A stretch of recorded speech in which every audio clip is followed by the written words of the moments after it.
Imagine for a second that you are the most powerful man in Europe. You have castles, gold, and armies at your command, but you have a terrifying secret. You are made of glass. No, this isn't a metaphor for being sensitive.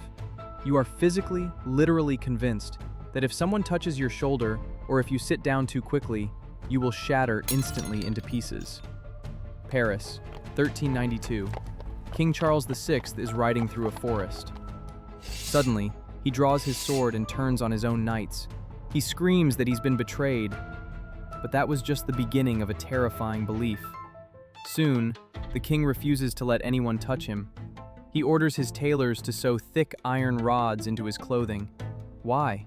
Because in his mind, he is a fragile glass vase trapped in a world of stone. Welcome to Past Palette. Today we are peeling back the layers of history to explore the Glass Delusion, one of the strangest psychological phenomena to ever strike the human mind. Stay with us because halfway through this video, I'll reveal the one ordinary household object that caused kings to lose their minds. And trust me, you won't guess what it was. Let's look closer at Charles VI. After his breakdown in the forest, the king's life changed forever. He didn't just feel unwell, he lived in a state of constant, vibrating terror. Think about your daily routine. You wake up, you stretch, you put on your clothes. Now imagine doing that if you thought your ribs were made of thin window glass. Charles would wrap himself in dozens of heavy blankets just to sleep, hoping the layers would cushion him. He moved with a stiff, robotic gait. If a servant approached him too fast, the king would scream in agony, cowering in a corner to avoid a collision that he believed would destroy him. For 5 months, he even refused to bathe or change his clothes. He was a prisoner in a suit of iron and filth. But here is the kicker. Charles wasn't a weak man. He was a warrior. Yet his brain had overwritten his reality. Now ask yourself, if the King of France could fall for such a trick of the mind, are any of us truly safe? But Charles wasn't the only one. As the years went by, this glass fever began to spread through the palaces of Europe like a silent, transparent virus. Move forward a few centuries, and the delusion takes an even weirder turn.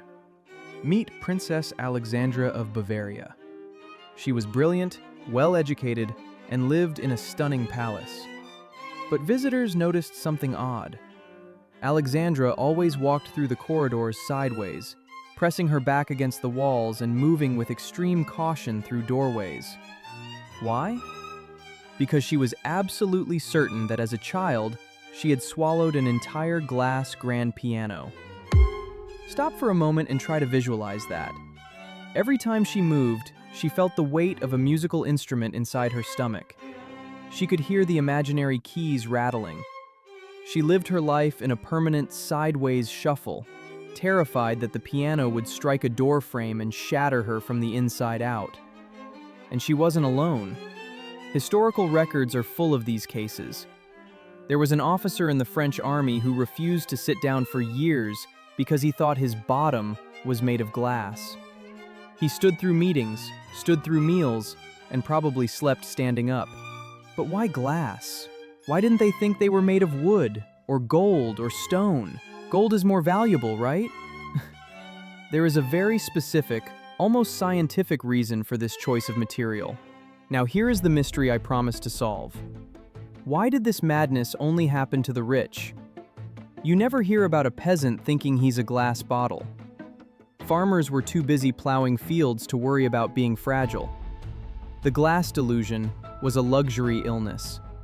In the late Middle Ages and the Renaissance, glass was the ultimate high-tech invention. Before this, mirrors were poor quality and glass was rare. Suddenly, alchemists figured out how to make perfectly clear, transparent glass. It was magical. It was pure. It was the smartphone of the 1400s. The elite were obsessed with it.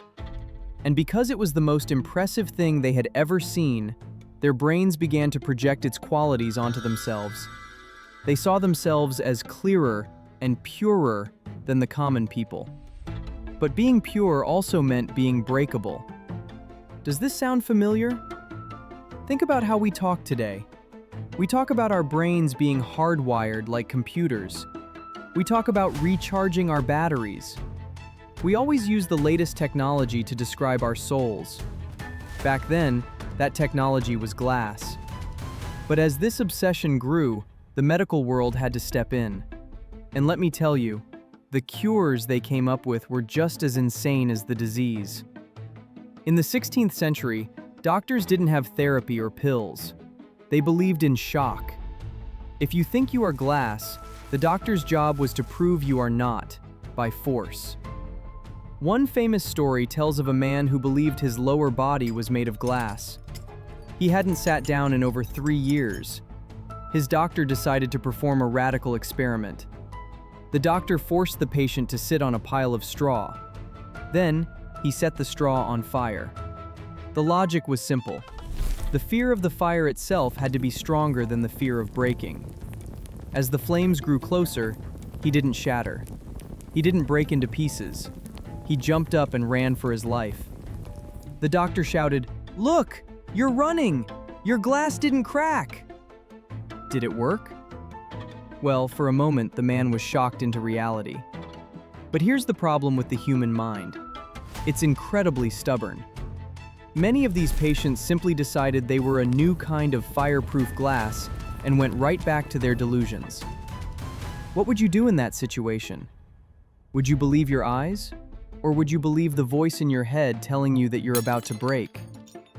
By the 1800s, the glass delusion began to disappear from medical books.